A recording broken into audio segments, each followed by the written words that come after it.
Hello. Hello, police. Yeah, what's the problem, sir? We just drove down our farm track. Yeah. Going feed our pheasants. We come across a Range Rover with 3 people in it. Yeah. It appears that they're dead. I don't know what's happening. Blood in the motor all over them.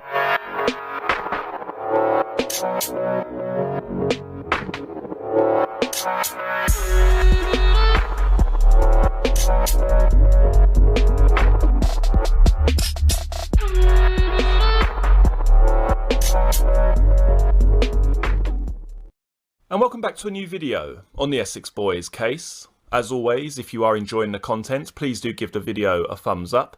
And if you're interested in the Essex Boys case, or simply true crime in general, don't forget to hit the subscribe button below. And in this video, we're going to take a look at a few paragraphs from the statement of Donna Jaggers and how that could potentially coincide with the police interview given by Mad Mick Bowman. After that, we're going to take a look at an eyewitness account from December the 6th, 1995, which could tie these two interviews together. The following is a section of the police statement given by Donna Jaggers on the 8th of February 1996, where she states the following. I was aware that Craig's associates were Tony Tucker and Patrick Tate. During the mid to the end of the 11th 95, I was aware that they had something going on, which at this time I am not willing to discuss. Craig told me that he was going to pick up a machine gun with a silencer and ammunition for their business. He told me that this was coming from a man I know as Mad Mick, who comes from London. I do know that this person is Mick Bowman. I asked Craig how much the gun was going to cost, and he told me that it was being borrowed and was going back to Bowman. About a week after Tony's birthday, which was the 17th of the 11th, I went with Craig and others who I do not want to name to Hollywood's nightclub in Romford. Bowman was supposed to have met us in the Global Net Cafe beforehand, but he didn't turn up. I then met him through Craig in the nightclub. I recall thinking he wasn't what I had expected. Craig had told me stories about him. He was with a girl I only know as Debbie. About a week after this, I can be no more precise than this, Craig told me that we were going to meet Mick at the Thurrock Services to collect the gun. I went with Craig in the blue Range Rover F424NPE to the services and had something to eat in the Granada premises. I knew that we were supposed to meet Bowman at around 1 PM, but he was around 10 minutes late. Craig went outside and returned shortly and told me I was to go outside with them. When I got outside, I saw that Bowman was there with a white VW Corrado car, and there was another male with an old green Vauxhall Cavalier. Bowman was acting very paranoid, and I took it that he was on cocaine and was acting hyper because of the situation with the gun. I am aware of how people behave when they have taken cocaine, and that is how Bowman appeared to me.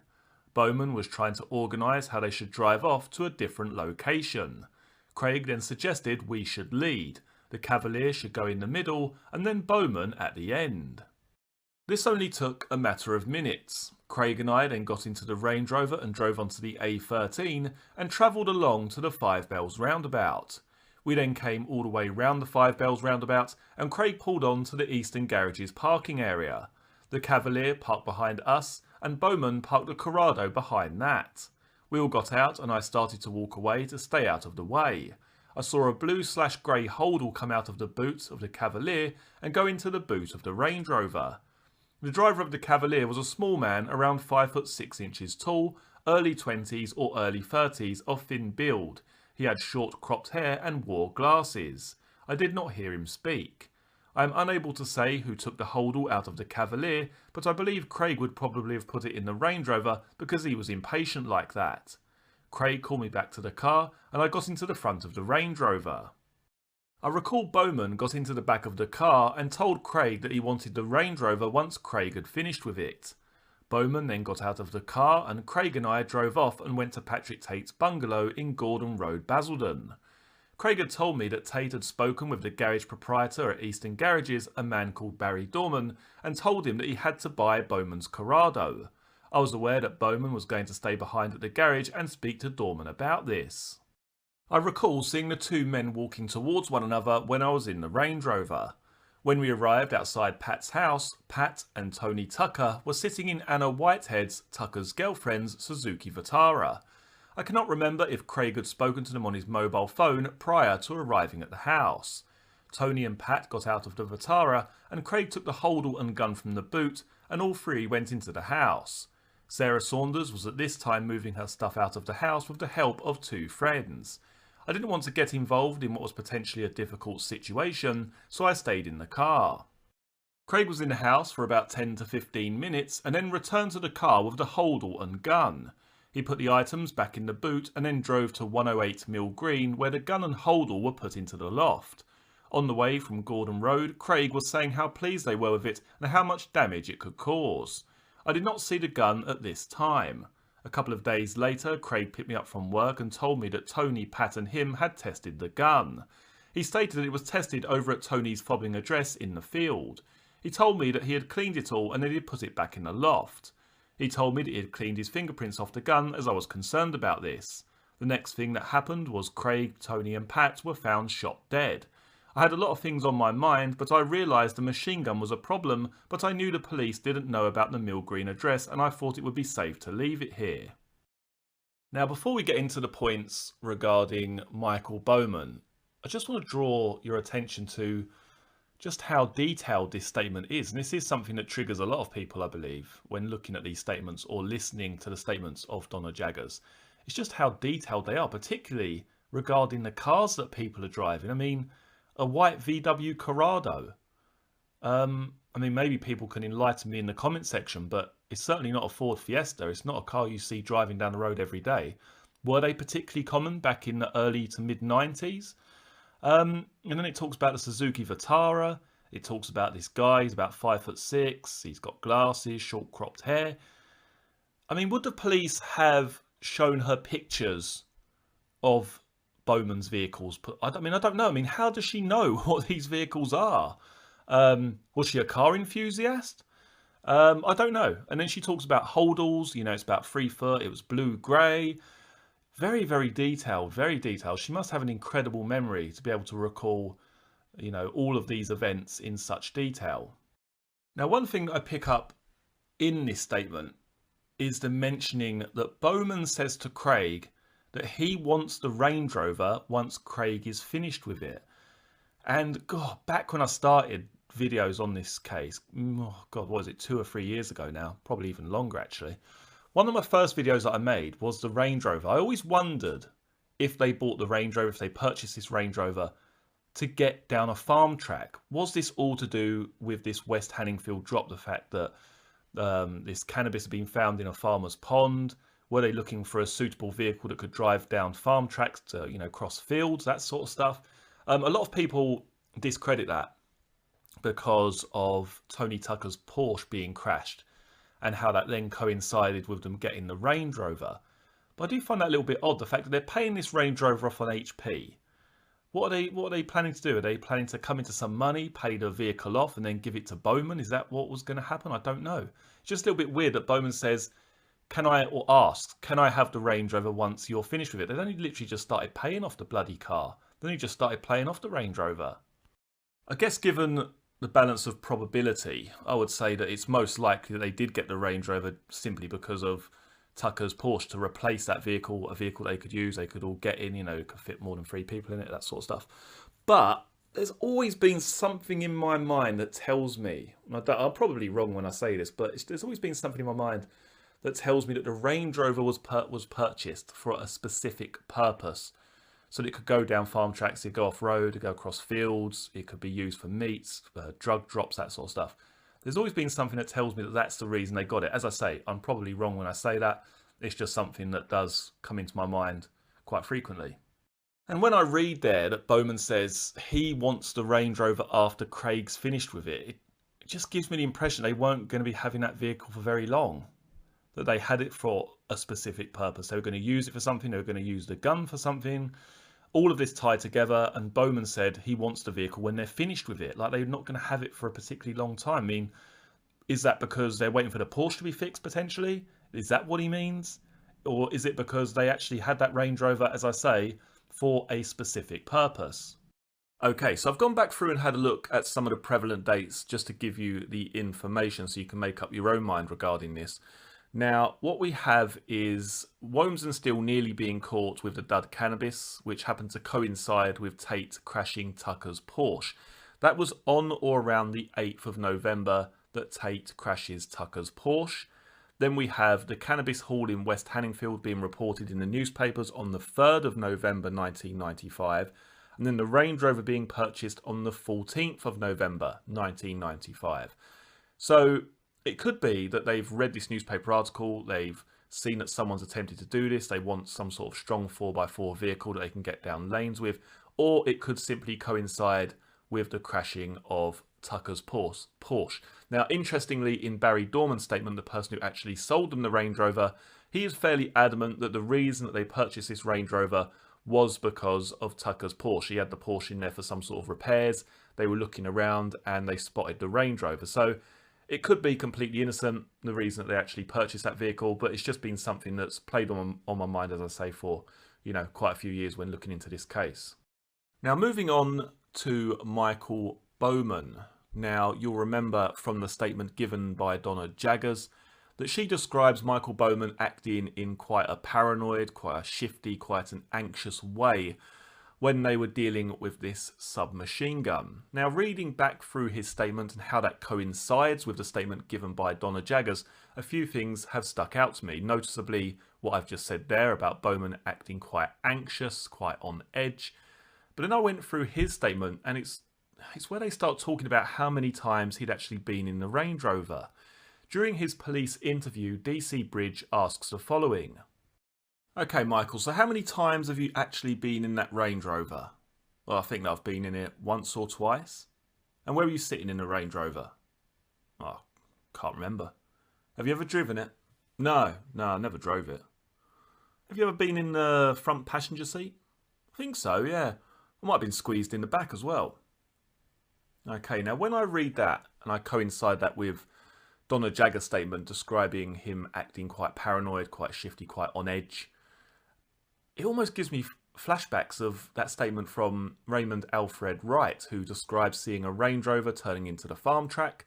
He describes a man being squeezed up against the window, sitting in the back, looking over his shoulder in the direction of the Rettendon Turnpike. Now, if someone's going to be acting anxious or concerned or paranoid, whatever, to me that's how someone is going to be behaving. If they're going down the farm track, someone could be looking out the back window. Maybe they're worried that a vehicle's going to be following them potentially, or someone's witnessing that Range Rover travelling down the lane.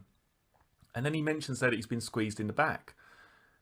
I'm going to read to you the statement from Raymond Alfred Wright, and ultimately you can make up your own mind. The following is a section from the statement given by Raymond Alfred Wright, dated the 13th of the 12th, 1995. He states the following. As I was travelling along the A130, I went through the Rettendon Turnpike in the direction of Chelmsford when you come through the Rettendon village and into a de-restricted road area. The road then goes into a series of bends on a decline on the road. Because I'm a regular user of the road, I'm aware that on these bends there is situated a farm shop and a gun club on the right hand side of the road, and I'm aware that there could be vehicles waiting to turn right. As I entered this decline, I became aware that the vehicles in front of me had slowed down. This would have been about 250 foot earlier than I would have anticipated stopping. I slowly caught up with the vehicles in front, but I had to brake quite heavily in the end because I had not anticipated that any vehicle would be turning into the farm. I then stopped in the line of traffic, and I believe I was either 2 or 3 cars from the front of the line. I believe I was stationary for approximately 10 seconds when an oncoming vehicle left a gap for the vehicle that was turning right to cut across the traffic. As it did, I could see that the vehicle was a 4x4 vehicle, and because of the shape of the rear of the vehicle and the grille over the rear lights, my immediate reaction was that it was a Range Rover. I believe that the vehicle was dark in colour, and I think it was possibly green. I don't know why, but I think there was at least 3 people in the vehicle, and I think there may have been 4. I was aware there was a driver of the vehicle who was in the dark, and a person who was sitting in the rear of the vehicle behind the driver's seat. This person, who I believe to be a man because of his size, appeared to be bigger than the driver. He was wearing a light fawn-coloured upper garment. As the vehicle started to turn, I got the impression that the person in the back looked over his shoulder in the direction of the Rettendon Turnpike. The vehicle then went into a farm track that I did not know existed. I then continued my journey along the A130, and because I wasn't aware of the farm track, I looked down the track and I could see the rear of the vehicle that had turned into the track. But I do not remember seeing the reflectors of any vehicles in front of it. I then continued my journey home. I believe the time that this incident occurred would have been between 1850 hours and 1900 hours, because it normally takes me about 30 minutes to travel home from there. I don't believe I was more than 2 cars behind the Range Rover, so when it turned I would have been no more than 30 foot from the vehicle. I had a clear and unobstructed view of the vehicle for a period of approximately 2 seconds whilst it crossed in front of me. Although that area of the road is not lit, there was lighting from vehicles coming from the opposite direction. At the time I saw this, the traffic was quite heavy, especially traffic travelling towards Southend. I do wear glasses, but this is not necessary when driving. The man in the fawn-coloured garment in the rear of the vehicle appeared to be sat tight against the window and was even leaning with his right shoulder against the window. So what exactly is this man witnessing here? Is this a second Range Rover? Has he got it slightly wrong in terms of the rear light grills and the colour of the vehicle? It was a dark colour. I think it was dark green. Could it be dark blue, sort of a gunmetal-y, bluey, greeny colour? Or is this the original Range Rover, the F424 NPE? And as I say, this man has got it slightly wrong.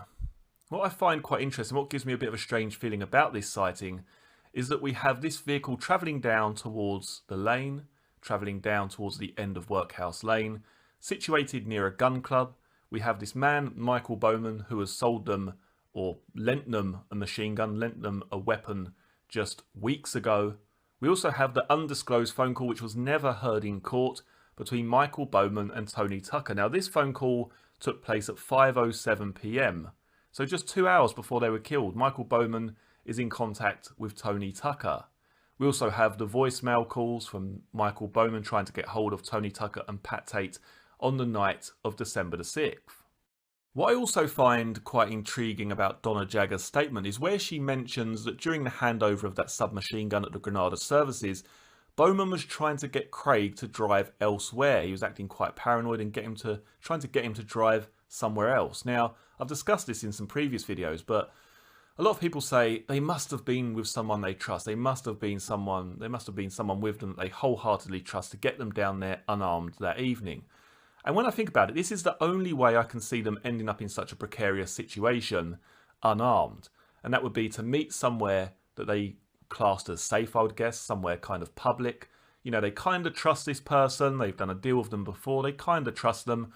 They're on drugs themselves. They're, you know, quite egotistical. And maybe the person that they met said, actually, I think I'm being followed, or someone potentially followed me down here. I want to go somewhere else, and directed them towards Workhouse Lane. Is that a possibility? That's really the only way I can see them ending up in that position. I mean, when you consider the fact that Michael Bowman had done a previous deal with Craig Rolfe regarding this machine gun, it was being borrowed, there must have been an element of trust there between these individuals. If they had turned up somewhere, say the Halfway House pub that evening, they picked Bowman up, is it really beyond the realms of possibility that he could have said, actually, I want us to go somewhere else, or there's somewhere else where I need to pick up something or collect something before we do this deal? We need to remember that he was also supposedly involved in the cutting up of the coke. So there was a level of trust there between Michael Bowman, Tucker, Tate and Rolfe. What I find most bizarre regarding the connection between Michael Bowman, Tucker, Tate and Rolfe is really how his police interview was conducted, and really the lack of pressing questions towards Michael Bowman. The fact that the police had this 5:07 PM phone call, he isn't even asked about that, he isn't challenged or questioned about that. He isn't even questioned about the fact that Donna Jaggers claims that he was part of the process for the evening of December the 6th. He was the man who's going to cut up the coke. That's not even mentioned once in his police interview. Why is that? This man was clearly close to the scene. He was one of the last people who spoke to these individuals before they were killed. He is a person who has firearms offences. They are found next to a gun club. He's someone who admits being in the Range Rover. Why is that? What I'm going to do for you now is play the police interview with Michael Bowman, which I've narrated. I'm going to play that for you in its entirety. Some of you will have heard this before, but for any new viewers of the channel or people who haven't heard it, I'm sure you will find this particularly interesting.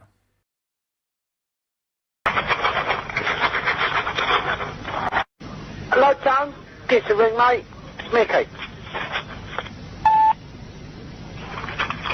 Hello, Tom. Give us a ring, mate. Mickey.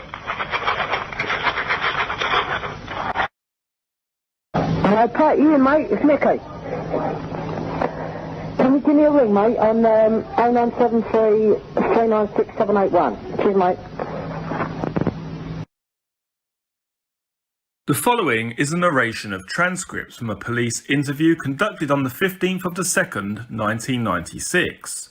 The person in question who's being interviewed is Michael Bowman. This interview is being tape recorded. The time is now 11:09 AM on Thursday, the 15th of February 1996, and we are at the interview room at Chelmsford Police Station in Essex. We are investigating the offence of unlawful possession of a prohibited weapon. A record of this interview will be made and may be given in evidence if you are brought to trial. Do you understand? Yes, I understand. I am Philip Bridge. I'm a detective constable with the Essex Police, and also present in the room is I'm Detective Constable 744 Michael Brown, also stationed at police headquarters. Mr. Bowman, if you could introduce yourself with your name, please. I am Michael Scott Bowman. Right, first of all, Mr. Bowman, when you were brought back from your home address this morning by a uniformed officer from Essex, which is PC 425 Montgomery, and this is quoted as you said it to him, you've been expecting this for the past few weeks. I was in the motor about 2 weeks before they were ironed out.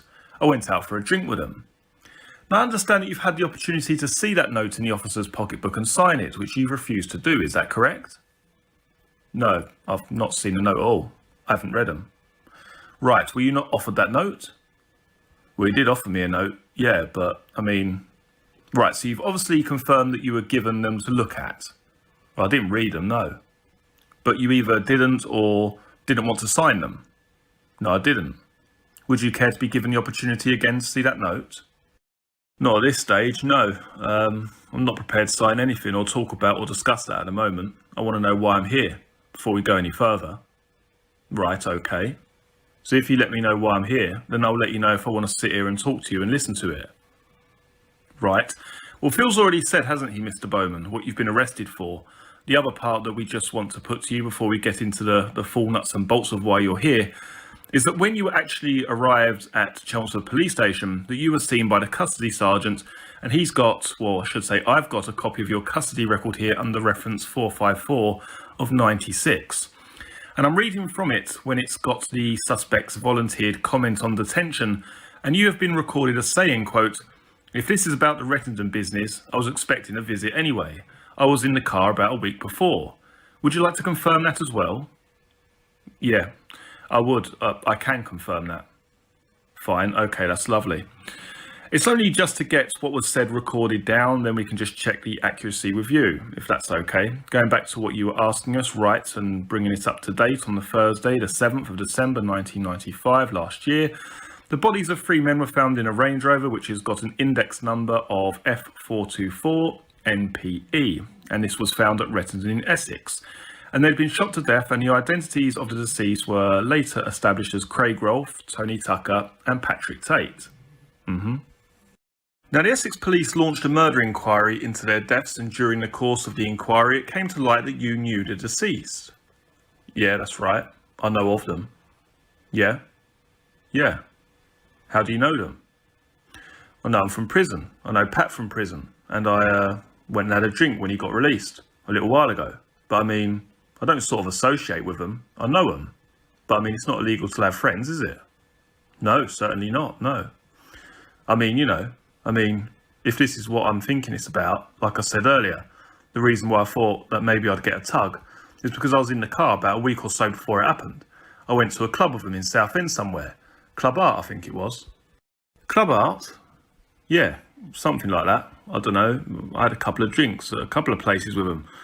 But that was it. I mean, I haven't seen them. Well, I was not anywhere near that place, mate, when it happened. I certainly wouldn't have been involved in their deaths because, I mean, you know, I wasn't against them. If we could just deal with your knowledge of the people to start with, you're saying Pat Tate. Yeah, I knew Pat more than any others, really. Tony was all right as well. Didn't really know Craig. I mean, I sort of knew him. I wouldn't say I was close with them, close buddies and that, but I knew them. I was sort of, associated once or twice with them. Went out and had a drink with them once or twice. And what about Tony? How many times have you met Tony? At boxing. I used to see him at boxing quite a bit. With, Nigel Benn from, when he was at Tenerife and that. I used to go to Tenerife quite a lot and train. I knew Tony through that, really. I mean, out of the three of them, I would say that I knew Pat more. And I knew Tony was all right. But I didn't really know Craig that well. How many times have you met Craig? Don't know, probably 2 or 3 times, I think. Top whack. Do you remember under what circumstances? No, not really. No. I mean, I've been out drinking and seen them, When Pat got out, he had a little drink, had a little party when he first got out. He'd been out a little while, hadn't he? And did you go to that then, Mr. Bowman? Well, I went over and had a drink with them, yeah. I mean, I went out and had a drink with them. Do you remember where that was? I couldn't tell you. I'm no good in Essex at all. I'm liable to get lost. Not even the name of the town? No, somewhere Basildon way. Oh, so you knew it was Basildon? Yeah, like, sort of that way, yeah, but I couldn't tell you where it was and that. And could you elaborate as to what was spoken about in the car earlier? Well, what I said to you, what I said earlier in the car was that I thought that when it was Essex Police, that it had something to do with this, because I thought that, I've got form for firearms, I've done 3 years for the shotgun, and I ain't fucking very nice. I thought that maybe, yeah, this is why I'm going to get a tug down. Now, look, I've been in the car. They've got to rule me out. And obviously, it's gone out of my head a little bit because I thought it would have been done a lot quicker than that. But, I mean, you've been in the Range Rover. I've been in the Range Rover, yeah. I think twice I went in the Range Rover, yeah. I sold my car. What sort of car was that? I had a Volkswagen, yeah. Or my girlfriend had a Volkswagen Corrada. And I sold it to a car front on the A13, which is the same car front they bought the car from, I think. Because I saw the Range Rover there, and they told me they were going to buy it. I said I wanted to sell the car, and he said, sell it to that fella. So would you just like to expand a bit? I know you said that you've been in the Range Rover twice. How has that come about? Well, I went over there and met them. I think I met them at a roundabout because I started to get lost. And I went out for a drink with them. Got in the car, the Range Rover with them. We went out. Went to, I don't know, I think it was Raquel's or somewhere like that. Went and had a drink. And who was in the Range Rover at that time? There was me, Tony, Pat, a couple of girls. I mean, we was all crammed in it. I think Craig was there as well. There's a couple of birds, their girlfriends that was with them. And we went out to a club in Basildon somewhere, and then we went somewhere else. I mean, I was drinking. I can't remember all the names of places, but I think that was about a week before it happened. Right, and how did you get to hear about the party? Pat rang me up, I believe. Pat phoned you? Well, Pat would have phoned me, or Tone. They both had my girlfriend's mobile phone number, so if you've gone through the phone bills, you'd know that they were ringing me from their house phones. So that's why I said I presumed I was going to get a pull down here somehow. So you spoke to them via your girlfriend's mobile phone? Well, yeah, that's how they used to get hold of me, really. Right, and did you have a phone number to get in contact with them? No. That was the only number. As I say, I live with my girlfriend. So you didn't have a mobile number for any of the 3 of them? No. Oh, I've got Pat's number. You've got Pat's. And I've got his house number as well. I think I've got Tony's number, his mobile. Right. I might have rung them once or twice as well. Have you been to their houses? I've been to Tony's house and I've been to Pat's house. Where was Tony living when you visited him? Big place, can't think of what it's called. Just by the car front where the car was sold. Would that be fobbing? Fobbing, that's it. Yeah. That's where if I'd ever met them, I'd go there, yeah. I mean, I've probably come over this side and met them probably 4 or 5 times.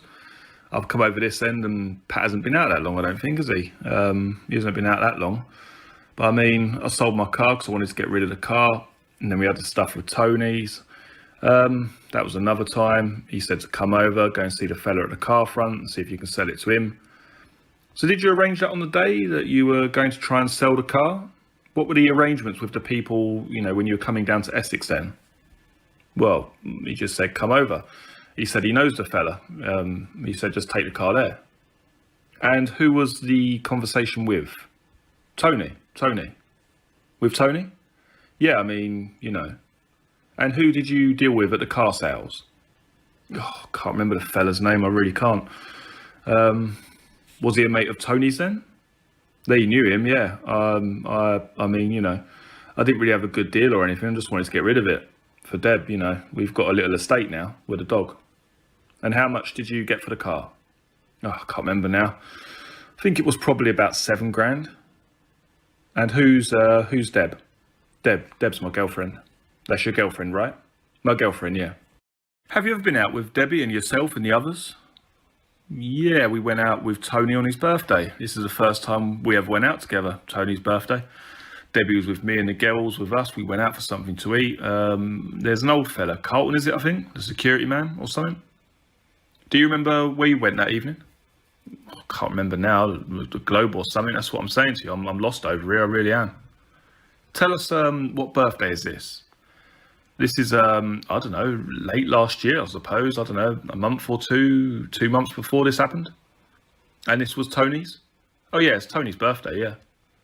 And was that the first time that you went with them? That was the first time I've been out drinking with them, because I knew him through my co-defendant Fisher. Fisher actually introduced me to Tone.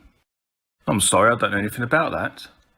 Well, I nicked last year over here with 2 kilos of amphetamine, as you know, don't you? You must know that. Well, we don't at the moment, Mr. Bowman, no. But so, you obviously know if you want to talk about that. Well, I'm telling you, yeah. Well, you know, there's no bollocks here. I mean, is there? I mean, you know, like, I'm here. I mean, I'm telling you what I know. You know, like, I ain't got anything to do with this fucking turnout. I ain't, like, you know, it ain't me. I know them. I ain't going to do shit like this, mate. I mean, you know, like, I've had enough of all of it. Fisher and myself, well, I've got in a car with him, and he wound up, well, he didn't tell me that something's in the car, and we got nicked for some amphetamine. There's 2 kilos in the panel of the door, so we wound up going to court. He's put his hands up to it. He said, you know, you told the police exactly what's gone on. I never knew it was in the car, and I was found not guilty by a jury at Chelmsford. This was last year, August, I think it was. That's how I knew. He introduced me to him a while back, about 8 months ago. Okay, so he's introduced you. Well, he introduced me to Pat and Tone, yeah. Well, Tony more than anything, more than Pat. I mean, I've seen Pat once or twice in prison. And what's the purpose of the introduction? Nothing. I mean, you know, I just know him. All right. Yeah. So you were saying, so, well, look, one way or another, all I was saying earlier was, I mean, I want to know what I was coming here for, you know. No, I meant you went to Tony's birthday party. Right, yeah, we get here, we went there, we went out, yeah. And you were with who? With my girlfriend, Debbie. Carlton, Tony, Pat, there was 3 other girls there. Can't think of all their names and that. We went out and had something to eat in the Globe. Was Craig with you? Craig was there, I think, yeah, and his girl.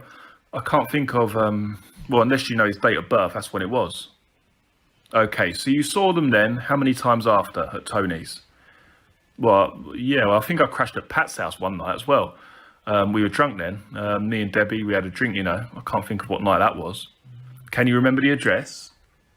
We sent flowers there as well. That's Pat's little actual bungalow, the one where he had all that ag before. Well, yeah, I can't remember. Well, he has got a bungalow, yes. Yeah, that's right. He was shot there before, wasn't he? That's right, yeah. That's the place, because I didn't like staying there. I didn't like fucking staying there, to be honest with you. I thought, cool, I'm only going to have a drink sitting in there like that, you know what I mean? Ain't exactly angels, that lot. I mean, I didn't really, I mean, you know, you don't realise some of these things going on. And some things that I heard that have been going on really in Basildon with that fucking lot, I mean, you know, it weren't up my street really, you know, I've got to tell you. What did you hear then, Mr. Bowman?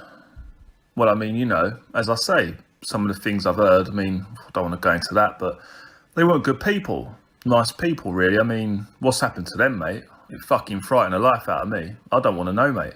I don't want to know none of it no more. So what was your reaction when you heard they'd been murdered?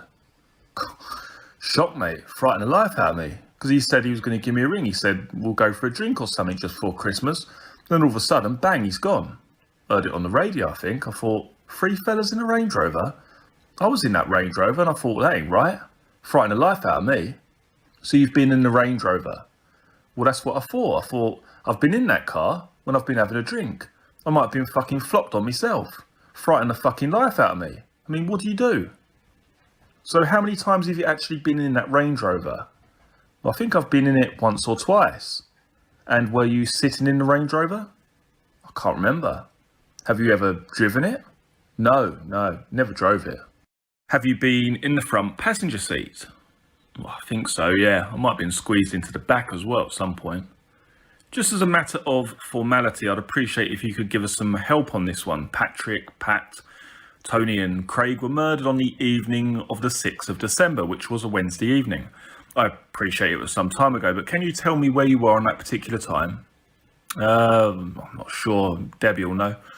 I can't remember, I really can't. Do you keep a diary or anything like that? No, Debbie would remember though, because I think I went, did I? Was I with my mum and dad? Her mum and dad? Her mum and dad come down? I'm not sure. Oh, I'm not sure. I think I had dinner with her mum and dad. I'm not sure that night. I remember that night I was at home. I think they come down to see me and I had Charlie. I had my daughter on the 6th that day because I was spooked, you know, it spooked me a little bit. And I think I kept her on Wednesday. Well, most Wednesdays. I want to just say to you that the bodies were found on the 7th, on Thursday the 7th. Yeah. Okay, in the morning. So what we're interested really is about the night before that. Right.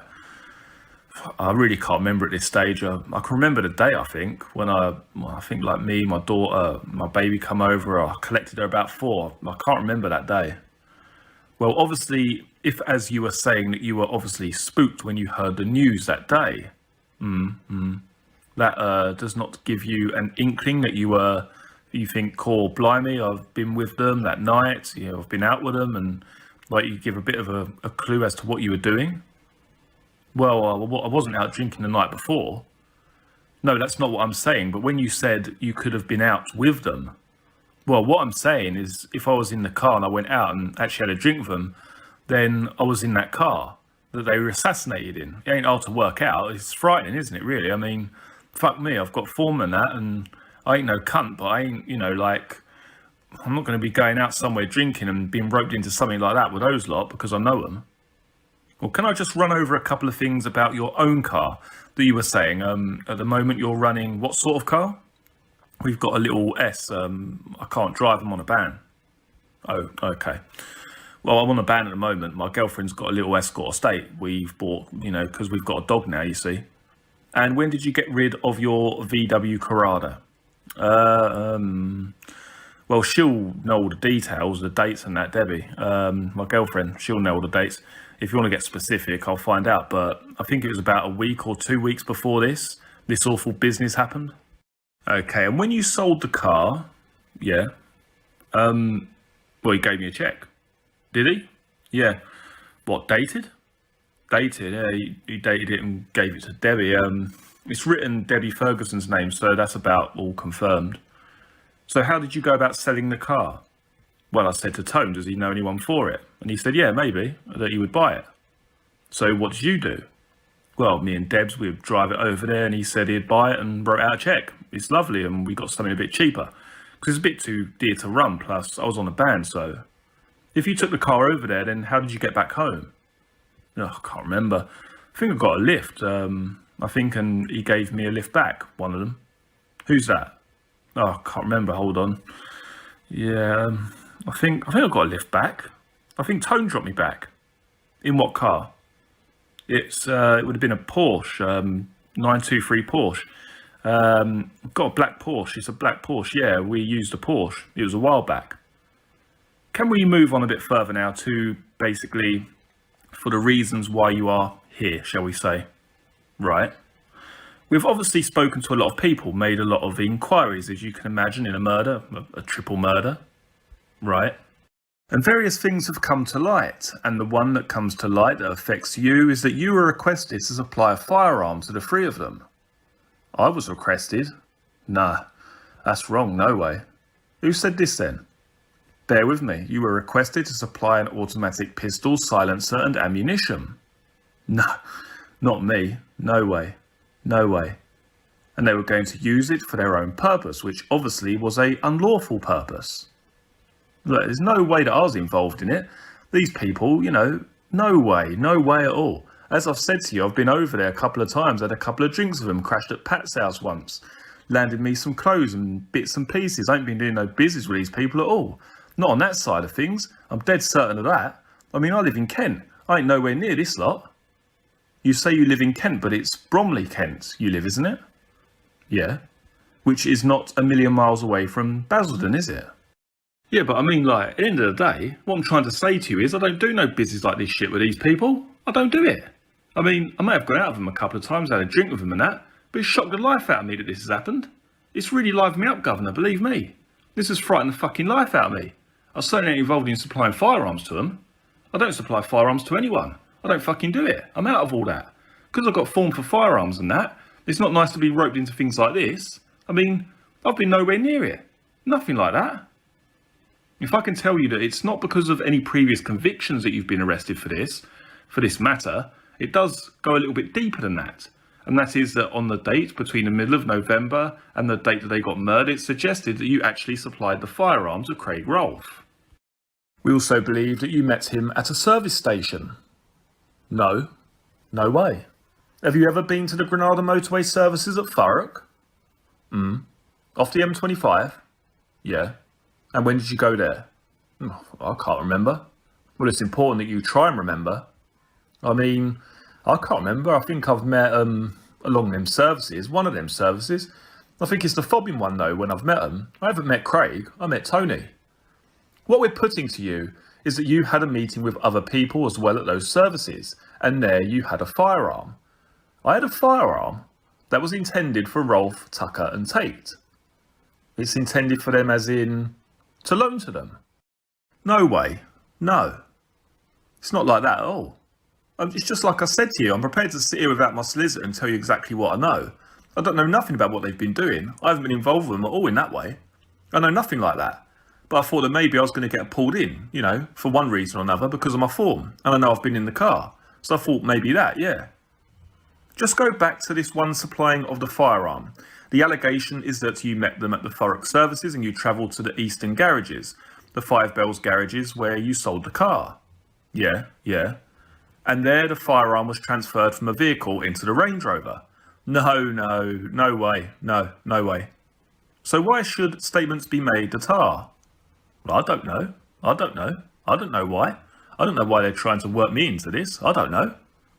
Why? Have you upset somebody? Not that I know of. Not from any of that lot. I don't know. No. Is there anybody in that group who you've had a run-in with? Not really, no. Like I said, I don't really know them that well. I mean, not to stick it on me that way. I mean, I don't know. I really don't know. And the firearm that you are alleged to have supplied was then taken to Pat Tate's bungalow, the one that you've been to. Yeah, I said I've been to the bungalow. And there it was examined. No. When you said earlier on, Mr. Bowman, that when you dropped your Corrada off at the garage, you obviously had a deal. You talk about selling the car, and you've got the cheque that's gone through Debbie's account. And obviously we can check that later on. And you seem to recall that you got a lift back in the black Porsche. What we're saying is that at that time you had the meeting at the services. On that day with that car, I had a machine gun with me at the Granada services. That's what you're saying? Yes. At that day, there was you in your Corrada, there was another person in another vehicle, and them in the Range Rover. And you then went down, all three of you. So you're saying to me that I've gone down there to sell my car with her, and I've taken a machine gun over there with me and sold it to them, is that right? I want to stop this interview right now, until my solicitor gets here. Because I mean, this ain't on now. I've come down here, I mean, you've dragged me out of my bed, in my dressing gown. Now you just hold on a minute. Can I just finish, please? I've told you exactly what I know. I've done no business with these people. I've asked them to sell a car for me, and he said that the fella would buy it. So to come on over. I've gone over there, had a couple of drinks with them, but I certainly, definitely did not sell them a machine gun. I'm not involved with these people in that way, and I'd rather talk to my solicitor now and get some advice to stop the interview.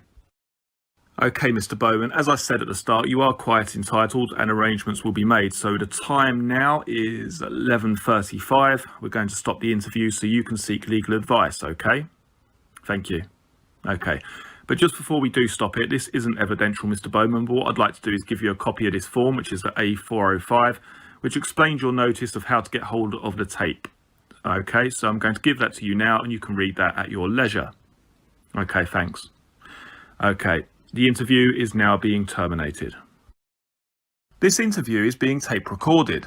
The time is 16:11. That's 11 minutes past 4 in the afternoon on Thursday the 16th of February 1996. And we are in the interview room at Chelmsford Police Station. We are investigating the offence of unlawful possession of a prohibitive weapon, which is contrary to the Firearms Act. A record of this interview will be made and may be given in evidence if you are brought to trial. Do you understand the reason for your arrest? Yeah, that's fine. I understand. Okay, my name is Philip Bridge. I'm a detective constable stationed at police headquarters. Also in the room is Michael Brown, detective constable 744, also stationed at headquarters. Okay, Michael, if you could introduce yourself. Michael Scott Bowman. Okay, now I'm going to caution you now and say that you do not have to say anything, but it may harm your defence if you do not mention when questioned something which you later rely on in court. Anything you say may be given in evidence. Do you understand? Yes. Right, Michael, we had an interview earlier this morning and you asked us to stop whilst you sought legal advice. Are you quite happy that you've had enough time to take legal advice? Yeah, I've had some legal advice. This morning we had a discussion about your knowledge and relationship with 3 persons. That's Mr. Tate, Mr. Tucker and Mr. Rolfe, who were subsequently killed. Is that correct? Yes. At this stage, we don't wish to develop that any further. But we would like to do is to discuss with you the reason why you're here. And as we indicated this morning, the allegation is that you were responsible for supplying them with a firearm. Yeah. Okay, so you've had some time to think about what we said and what we spoke about earlier. Is there anything that you wish to add? Well, basically, from what you're telling me, you knew that I met Craig in Forex Services. You told me that that's where I met him, in the services, but that was the day that I sold the car. I met him over there to sell the car. I told you that earlier. I took the car round to the car front. Craig then gave me a lift back to Pat's house to see Tony. I think as it goes, I had a bit of a dispute about the cheque. He already had 2 cars out on bail with Pat.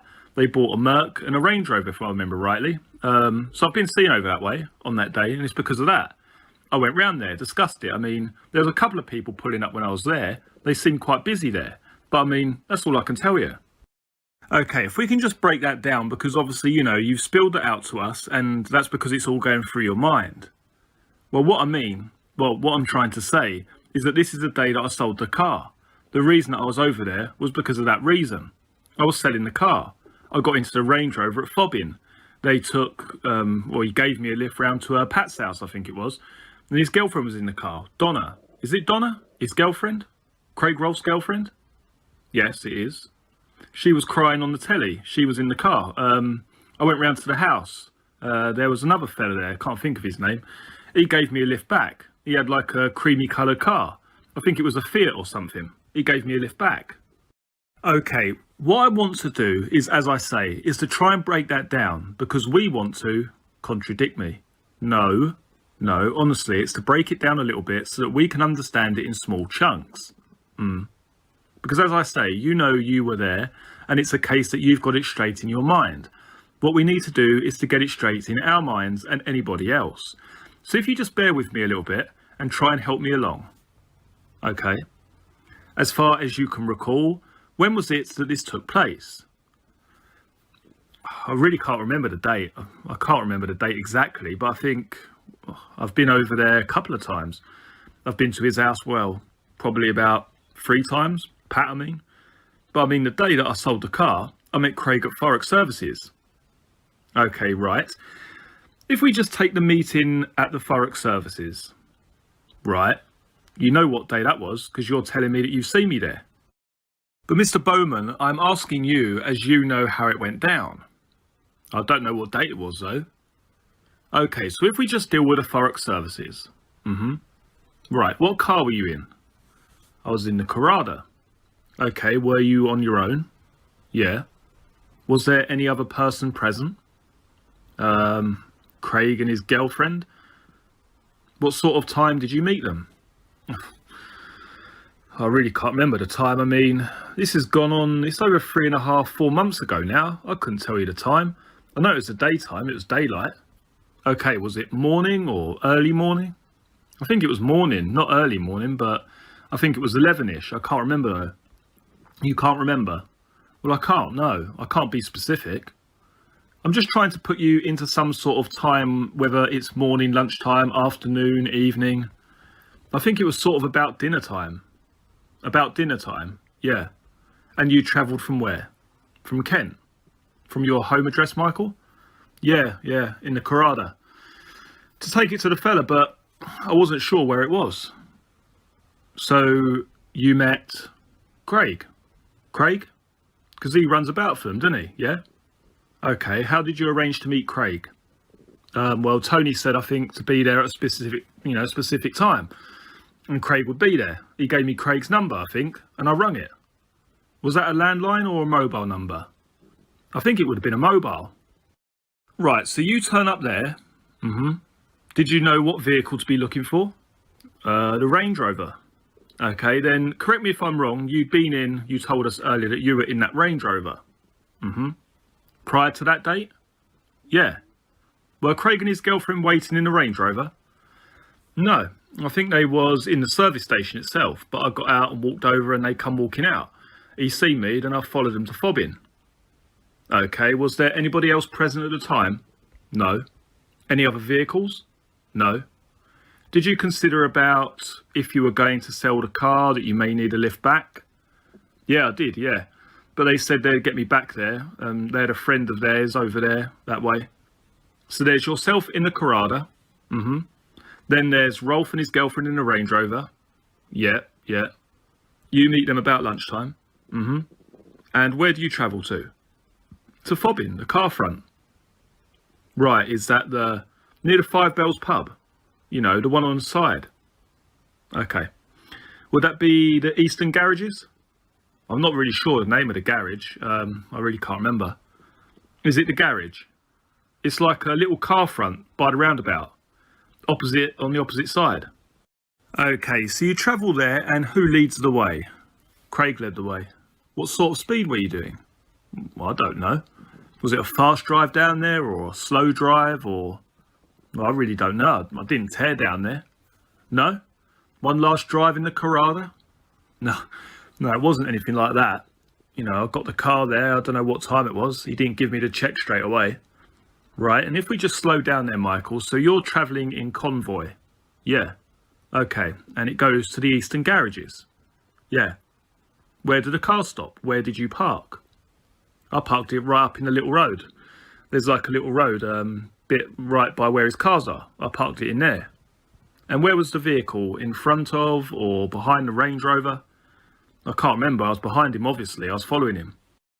Okay, so you've got two people in the Range Rover and yourself in the Corrada. What happens then? Well, I get in the Range Rover with Craig. What was that for? Because I'm going around to see Pat and Tony now. Okay. Had you done the deal with the salesman? Well, give the fella a check. He was half moaning because he said he didn't really want to buy it and he was doing me a favour, you know, the usual car spiel. So I said, well, I'll come back and get the check, and I went round to see Pat because it's his friend.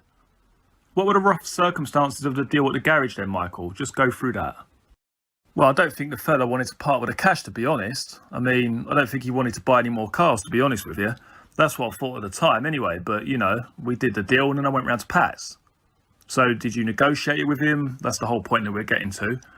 Yeah, he saw the car and he was going to take it. Right. He wasn't happy. He was sort of, you know, just unhappy about it. But I got in the car and we went round to see Pat and Tony at Pat's house. Right, now slowly. Where were you sitting in the Range Rover? I think I got in the back. And who was in the front? His girlfriend was in the passenger seat and he was driving. So you then drove from there? And did your business at the garage take very long? No, I wasn't there very long. I was coming back to collect the check, I think, if I remember rightly. So you then drive to Pat's house. And what was the purpose of that? I wanted to see Pat and Tone. I mean, I was over that way. Okay, and what did you want to see them about? Well, I want to get a lift home. I want to get home. I can't get home. I've got no wheels to drive.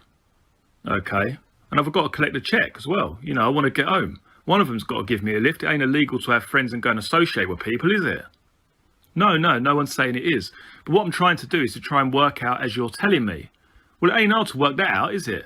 I've just told you I sold the car. I've got no car to get home. I'm going round there to see them to get a lift home. There's nothing going on. No, but could I suggest to you that Craig could have taken you from there straight home? No, he never. No, I'm not saying that he did. I'm just saying that wouldn't it have been quicker rather than going to see the other two? Well, I wanted to see Pat and Tone. That's fine, okay. He was over there. He's only been out of prison a little while, hasn't he? That's right, so you drive to whose house? To Pat's house, the little bungalow. Okay, and when you arrived there, who's there?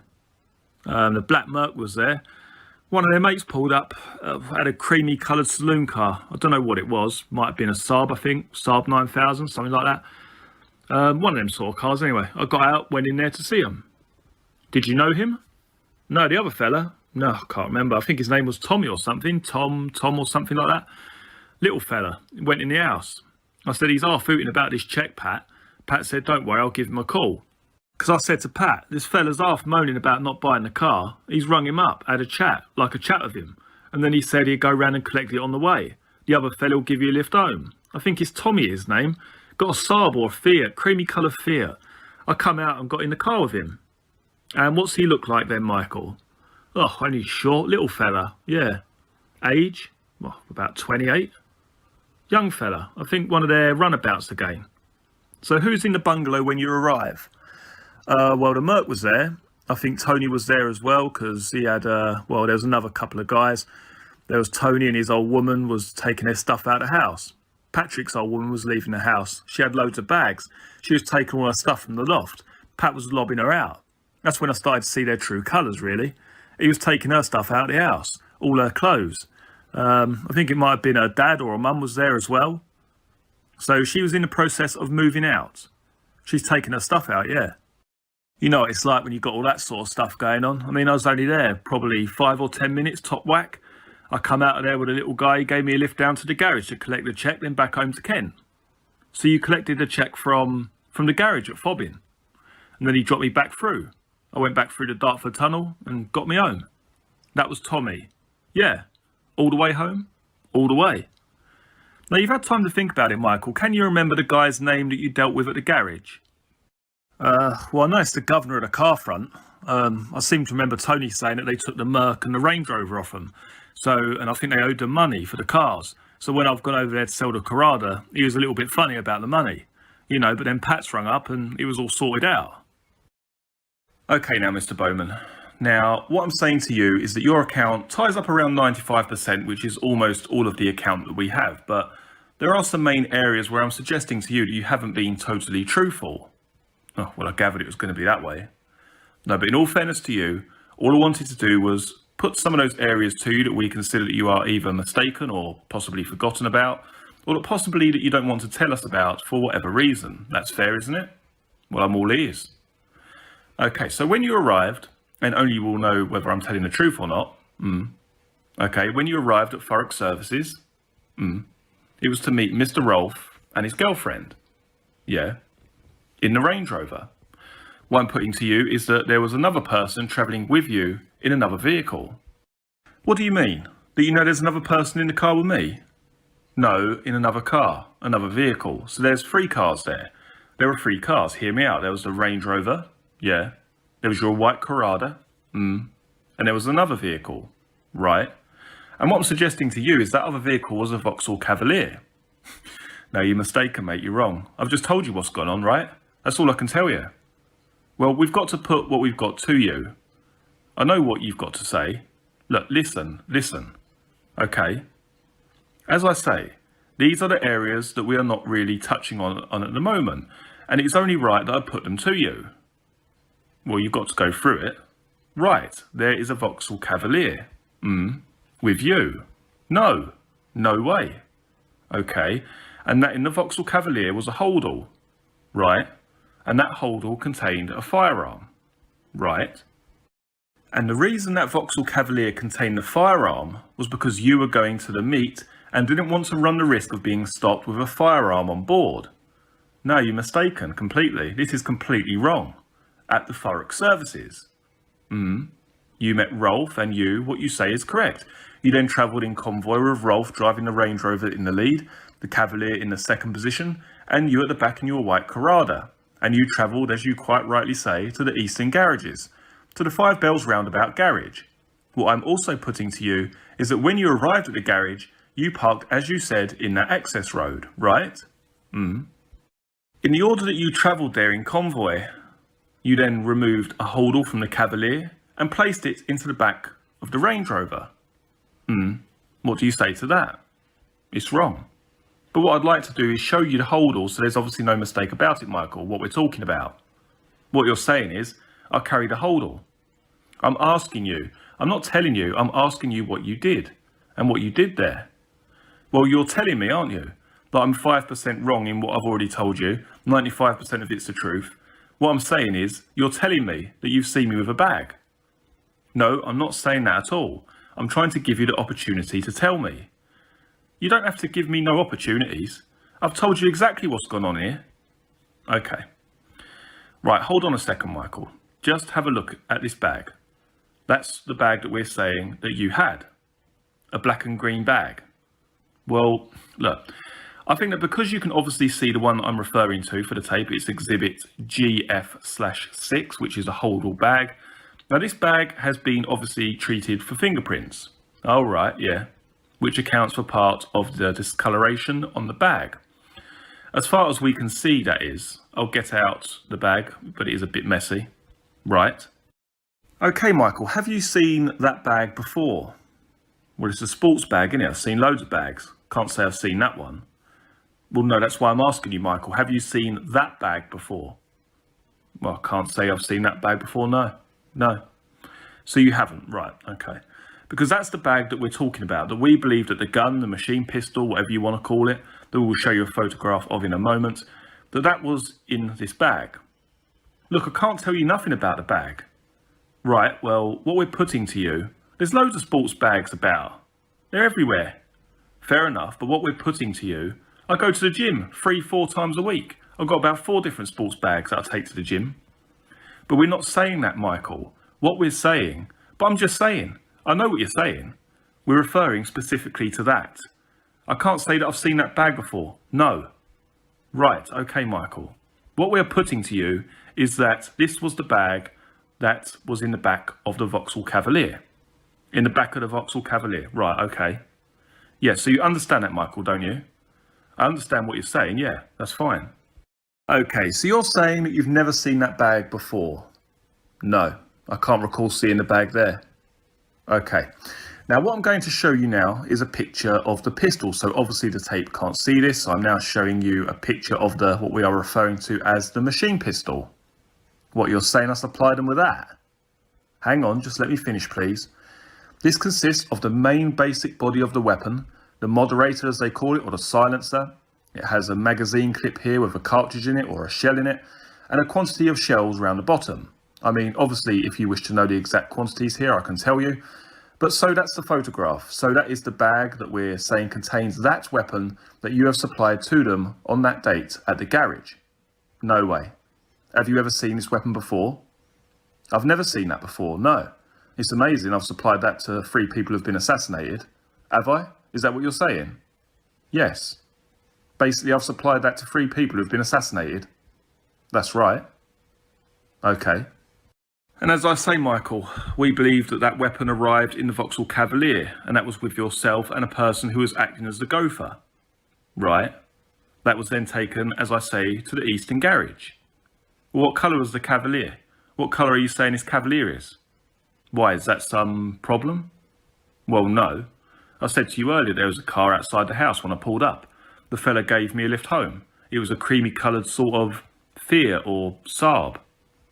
Would it help you if you knew what colour it was? Is this just a little test to see if we do know, Michael? No, I'm just saying, you know. Is it? I mean, if it's time to put the cards on the table, then it will be. If it's a testing question to find out. No, there's no question. There's no testing.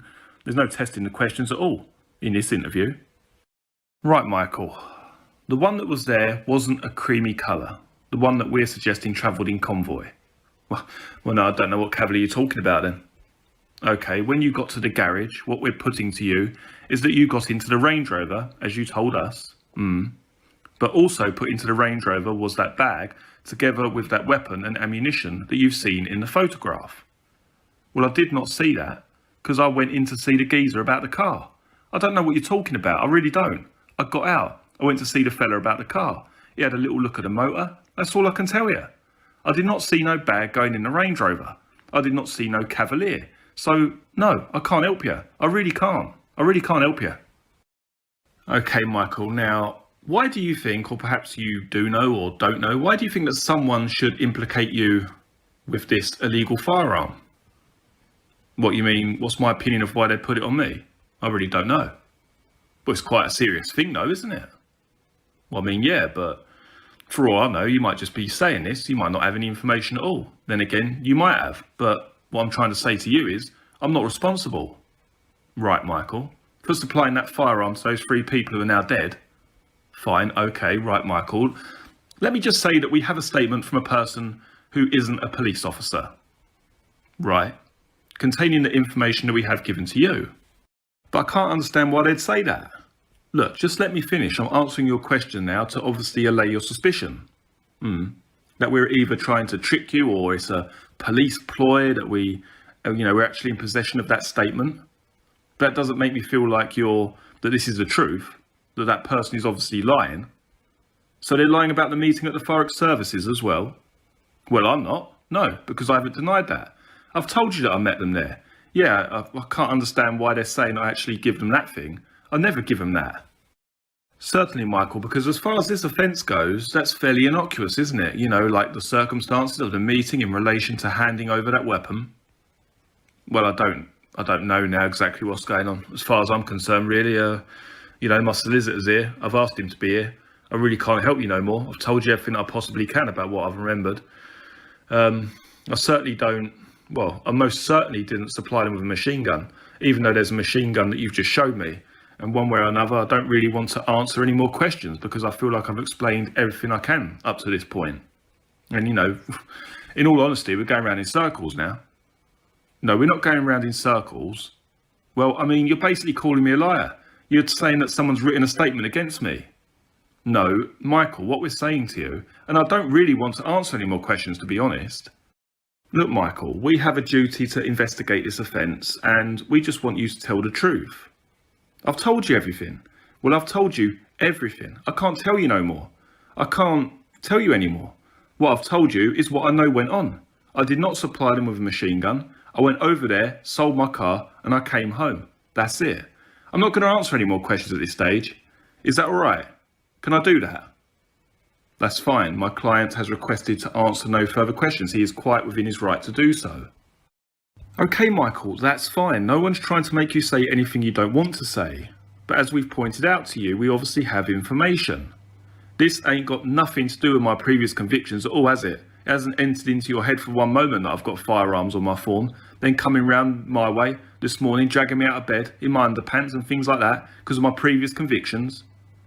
Right, to answer that, Michael, that as your solicitor will tell you and explain, that we're involved in quite a large inquiry. Oh, I know you are. And we are. I really understand that. I said that to you earlier. Right, Michael, okay. I appreciate that you've got to go through every angle to find out who killed these 3 people, because whoever, is a terrible, naughty person. The fella's dangerous. I understand that. But what I'm trying to say to you is you can't go around in circles trying to stick things on me. We haven't done that, Michael. Or someone has, put it on me that I supplied them with that because, their old man's dead or whatever, right? Okay, Michael, now before we conclude this interview, when we spoke to you originally, we asked you about your relationship with Tucker, Tate and Rolfe.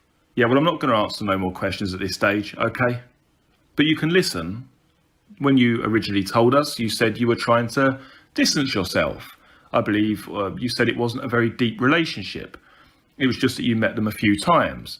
That's what you told us originally, and I'd be interested to know when the last time you actually spoke to any of them was. This has nothing to do with a gun, has it?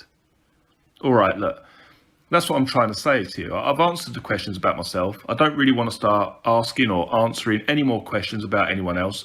I spoke to Pat the day before it happened. They've rung me a couple of times. They always ring me a couple of times a week, but that's it now, no more. Did you leave a message on their answer phone? No comment.